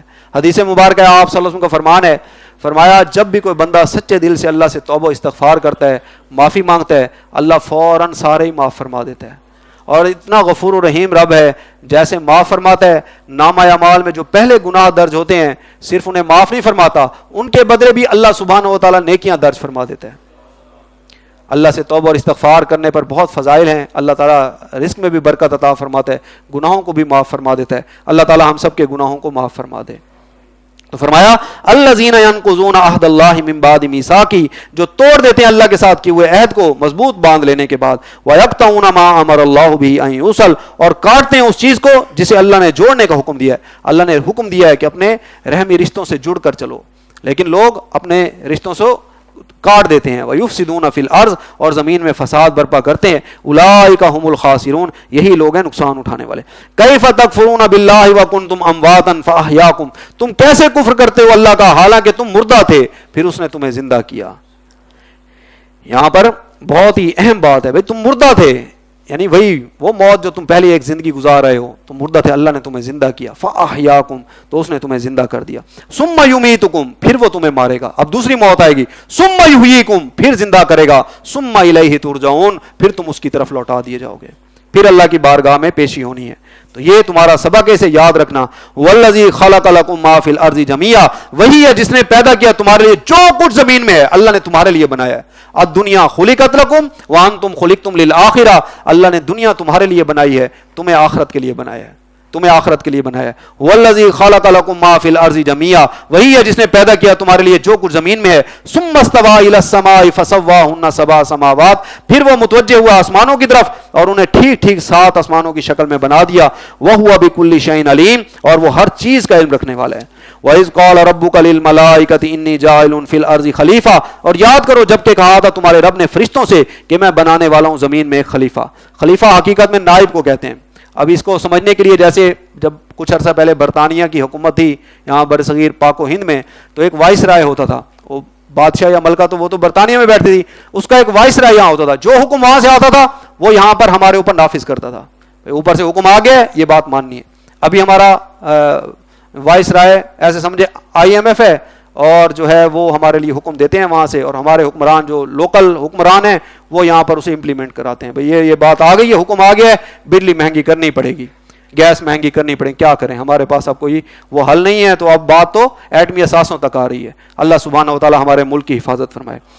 وَإِذْ قَالَ رَبُّكَ لِلْمَلَائِكَةِ إِنِّي جَاعِلٌ فِي الْأَرْضِ خلیفہ، اور یاد کرو جب کہ کہا تھا تمہارے رب نے فرشتوں سے کہ میں بنانے والا ہوں زمین میں ایک خلیفہ۔ قَالُوا أَتَجْعَلُ فِيهَا مَن يُفْسِدُ فِيهَا وَيَسْفِكُ الدِّمَاءَ، انہوں نے کہا کیا آپ زمین میں کسی ایسے کو مقرر کرنے والے ہیں جو اس میں فساد مچائے گا اور خون ریزی کرے گا۔ وَنَحْنُ نُسَبِّحُ بِحَمْدِكَ وَنُقَدِّسُ لَكَ، اور ہم آپ کی حمد و ثنا کے ساتھ تسبیح اور آپ کی تقدیس میں لگے ہوئے ہیں۔ قَالَ إِنِّي أَعْلَمُ مَا لَا تَعْلَمُونَ، اللہ پاک نے فرمایا میں جانتا ہوں جو کچھ تم نہیں جانتے، تمہیں نہیں پتا جو میں جانتا ہوں۔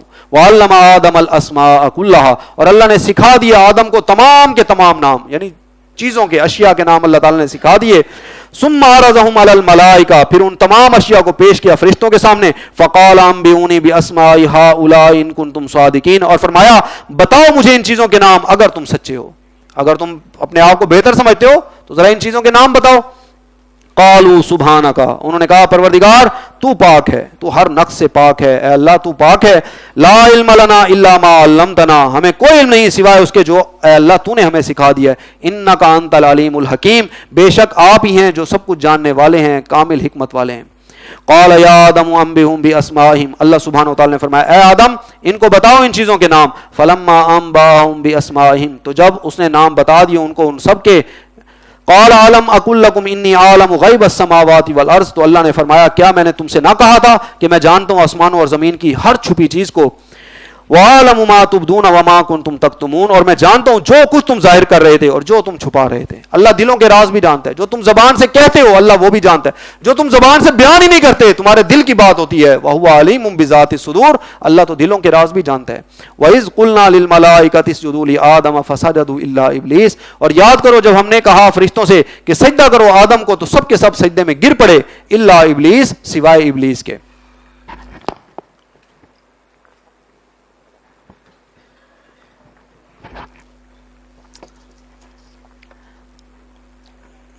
یہاں جو کہا جا رہا ہے کہ اللہ تعالیٰ نے فرشتوں کو کہا کہ حضرت آدم علیہ الصلوۃ والسلام کو سجدہ کرو، تو سب نے سجدہ کیا. آپ سوچئے حضرت جبرائیل علیہ الصلوۃ والسلام نے بھی سجدہ کیا، تمام فرشتوں کے سردار ہیں. تو لیکن ابلیس نے نہیں کیا. تو ابلیس کے بارے میں آ سکتا ہے شاید وہ فرشتوں میں تھا، لیکن وہ فرشتوں میں سے نہیں تھا.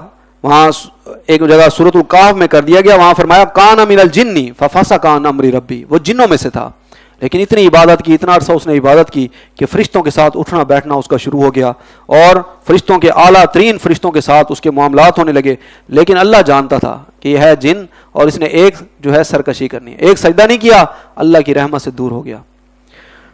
فرمایا ابا واستکبر، اس نے انکار کیا اور تکبر کیا. تکبر کی وجہ ہے کہ اس نے سمجھا میں آدم سے بہتر ہوں. یہی تکبر ہوتا ہے انسان کا، جو اسے حق بات کو قبول نہیں کرنے دیتا. کئی مرتبہ تکبر کرنے والا انسان، خود کو کوئی چیز سمجھنے والا انسان بہت بڑے خیر سے محروم ہو جاتا ہے. تو اس نے بھی تکبر کیا، انکار کیا. وَقَانَ مِنَ الْكَافِرِينَ، اور ہو گیا وہ کافروں میں سے، یا تھا ہی وہ کافروں میں سے. وَقُلْنَا يَا آدَمُ اسْكُنْ أَنْتَ وَزَوْجُكَ الْجَنَّةَ، اور ہم نے کہا اے آدم رہو تم اور تمہاری بیوی جنت میں. وَقُلَا مِنْهَا رَغَدًا حَيْثُ شِئْتُمَا، اور کھاؤ اس میں سے بافراغت جہاں سے چاہو، یعنی اس جنت میں کھاؤ پیو، اللہ کی نعمتوں کو استعمال کرو. لیکن وَلَا تَقَرَّبَ هَٰذِهِ الشَّجَرَةَ، مگر اس درخت کے قریب نہ جانا. جنت میں اتنی نعمتیں ہیں، اتنی نعمتیں ہیں، کھاؤ پیو عیش کرو، ایک درخت ہے اس کے پاس نہ جانا. انسان کی فطرت میں جس چیز سے اسے منع کیا جائے نا تو وہ تجسس میں پڑتا ہے، اس سے کیوں روکا ہے. بچوں کو آپ جس کام سے روکو بچے وہی کام کر رہے ہوتے ہیں، باز نہیں آتے. تو اللہ تعالیٰ نے بھی منع کیا کہ بھئی کھاؤ پیو جنت کی نعمتیں استعمال کرو، ایک درخت ہے اس کے پاس نہ جانا. وَلَا تَقْرَبَا هَٰذِهِ الشَّجَرَةَ، مگر اس درخت کے قریب مت جانا. فَتَكُونَ مِنَ الظَّالِمِينَ، ورنہ تم ظالموں میں سے ہو جاؤ گے. فَأَزَلَّهُمَا الشَّيْطَانُ عَنْهَا، پھر پھسلا دیا ان دونوں کو شیطان نے اس درخت کے بارے میں. فَأَخْرَجَهُمَا مِمَّا كَانَا فِيهِ، تو نکلوا دیا ان دونوں کو اس کیفیت میں سے جس میں وہ تھے. وَقُلْنَا اهْبِطُوا بَعْضُكُمْ لِبَعْضٍ عَدُوٌّ، اور ہم نے کہا تم سب اترو، تم ایک دوسرے کے دشمن ہو. یعنی اللہ تعالیٰ نے حکم دیا اب اس زمین سے اترو، تم سب ایک دوسرے کے دشمن ہو. وَلَكُمْ فِي الْأَرْضِ مُسْتَقَرٌّ وَمَتَاعٌ إِلَىٰ حِينٍ، اور تمہارے لیے اب زمین میں ٹھکانہ اور نفع اٹھانا ہے ایک خاص وقت تک کے لیے. فَتَلَقَّىٰ آدَمُ مِن رَبِّهِ كَلِمَاتٍ فَتَابَ عَلَيْهِ، پھر سیکھ لیے آدم علیہ الصلوۃ والسلام نے اپنے رب سے چند کلمات، تو اللہ نے اس کی توبہ قبول کر لی. اب یہاں پر دیکھیے شیطان سے بھی غلطی ہوئی، حضرت آدم علیہ الصلوۃ والسلام سے بھی غلطی ہوئی. شیطان اپنی غلطی پر ڈٹ گیا، اس نے کہا نہیں میں ٹھیک ہوں، اے اللہ میں ٹھیک ہوں، میں اس سے بہتر ہوں، میں اس سے سجدہ نہیں کروں. اکڑ گیا، تکبر کرنے لگا. تو آدم علیہ الصلوۃ والسلام سے غلطی ہوئی لیکن انہوں نے تکبر نہیں کیا، انہوں نے اللہ سے توبہ کی. اللہ غلطی ہو گئی ہے معاف فرما دے. یہی آدمیت ہے. جس انسان سے گناہ ہو جائے، حدیث میں آتا ہے انسان گناہ کرنے کے بعد فوراً اللہ سے توبہ کر لے، اس گناہ کو عملاً چھوڑ دے، اللہ سے توبہ کر لے، اللہ ایسے توبہ قبول فرماتا ہے. اللہ ایسی توبہ اللہ تعالیٰ کو پسند ہے جو اللہ سے فوراً گناہوں پر توبہ کرتے رہتے ہیں جو لوگ. تو انسان سے غلطی ہو جائے اللہ سے معافی مانگ لے، یہ آدم علیہ الصلوۃ والسلام کی شان ہے. جو انسان غلطی ہونے پر بھی توبہ نہ کرے، اپنے گناہ کا اعتراف نہ کرے، نہ مانے، بلکہ آگے گناہوں میں بڑھتا رہے، یہ شیطان کا طریقہ ہے. تو شیطان کے طریقے پر نہیں چلنا چاہیے، آدم علیہ الصلوۃ والسلام کے طریقے پر چلنا چاہیے. فَتَلَقَّىٰ آدَمُ مِن رَبِّهِ كَلِمَاتٍ فَتَابَ عَلَيْهِ، پھر سیکھ لیا آدم علیہ الصلوۃ والسلام نے اپنے رب سے چند کلمات، تو اللہ نے اس کی توبہ قبول فرما لی. وہ کلمات کیا تھے؟ سورۃ الاعراف میں آتا ہے. انہوں نے اللہ سے دعا کی، اللہ تعالیٰ نے انہیں کلمات سکھائے. انہوں نے دعا کی ربنا ظلمنا انفسنا، اے ہمارے پروردگار ہم نے اپنی جانوں پر ظلم کیا. وَإِن لَّمْ تَغْفِرْ لَنَا وَتَرْحَمْنَا، اور اگر تو نے ہمیں بخش نہ دیا اور اگر تو نے ہم پر رحم نہ فرمایا، لَنَكُونَنَّ مِنَ الْخَاسِرِينَ، تو ہم خسارہ پانے والوں میں سے ہو جائیں گے. اللہ سے توبہ کی، اللہ تعالیٰ نے گناہوں کو معاف فرما دیا. انہ هو التواب الرحیم، یقیناً وہی تو ہے توبہ کا قبول فرمانے والا، بہت رحم فرمانے والا. اللہ کے نبی صلی اللہ علیہ وسلم کا فرمان ہے، سنن ابن ماجہ کی روایت ہے، فرمایا کل بنی آدم خطاؤن وخیر الخطائین التوابون، تمام انسان خطا کار ہیں لیکن ان خطا کاروں میں جو بہترین لوگ ہیں وہ ہیں جو اللہ سے توبہ کرتے ہیں. اللہ کو ایسے لوگ پسند ہیں جو اللہ سے توبہ اور استغفار کرتے رہتے ہیں، اللہ سے اپنے گناہوں پر معافی مانگتے رہتے ہیں.